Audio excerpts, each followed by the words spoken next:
Hello everyone, welcome back to my channel. Assalamualaikum সবাইকে। তো yes, আজকে আমি আইলুকটা করতে যাচ্ছি। সো প্রথমেই আমি আমার আইব্রোসটা ডান করে ফেলেছি। এখন আমি আইব্রোসটা আরেকটু ডিফাইন করব উইথ কনসিলার। সো কনসিলারটা আমি পুরো আইলিডে দিয়ে দিয়েছি। অ্যান্ড হ্যাঁ, ভালোভাবে ব্লেন্ড করে দিতে হবে যাতে কোনো প্যাচ না থাকে। আমার কনসিলার অ্যাপ্লাই করা ডান হয়ে গেছে। সো এখন আমি একটি ডিপ ব্লু কালার নিয়ে আইলিডে অ্যাপ্লাই করে দিচ্ছি। Deep blue and navy blue, দুইটা কালার একসাথে আমি মিশিয়ে নিয়ে তারপর অ্যাপ্লাই করছি।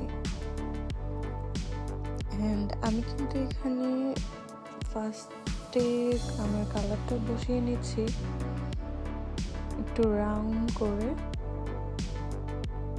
রাউন্ড একটা শেপ দিয়ে আমি ভালোভাবে কালারটা বসিয়ে নিচ্ছি।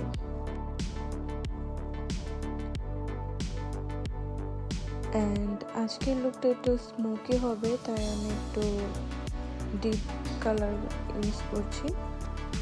তো এখন আমি একটা ফ্লাফি ব্রাশের সাহায্যে হার্শ লাইনটা আমি ব্লেন্ড করে দেব। সো সুন্দরভাবে আস্তে আস্তে ব্লেন্ড করতে হবে। অ্যান্ড হ্যাঁ, অবশ্যই ডার্কার কালার যখন চোখে অ্যাপ্লাই করতে হয় অবশ্যই আপনারা চোখের নিচে ভালোভাবে পাউডার ইউজ করবেন, যাতে যদিও কোনো ফল আউট হয়ে থাকে যাতে ওটা ঝেড়ে ফেলে দেওয়া যায়।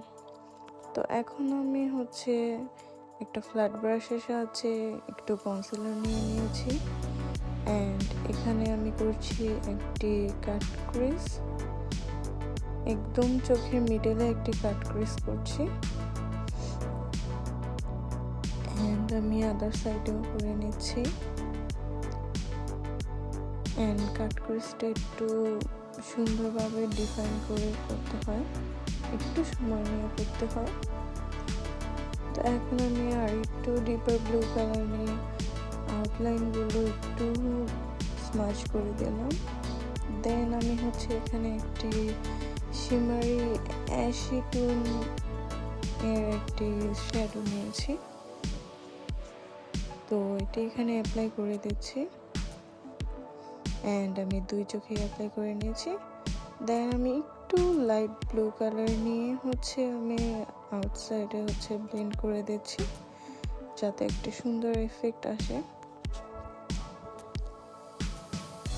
অ্যান্ড আদার সাইডও করে নিলাম। এখন আমি ব্রাউ বোনের দিকে একটু হাইলাইট করছি। চোখের নিচেও একটু হাইলাইট করে নিচ্ছি।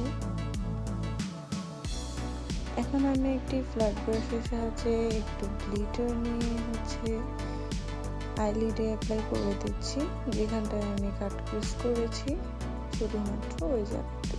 অ্যান্ড এই গ্লিটারটা আমার এত পছন্দের, অনেক সুন্দর। And my look is done. Subscribe for more videos. Thanks for watching.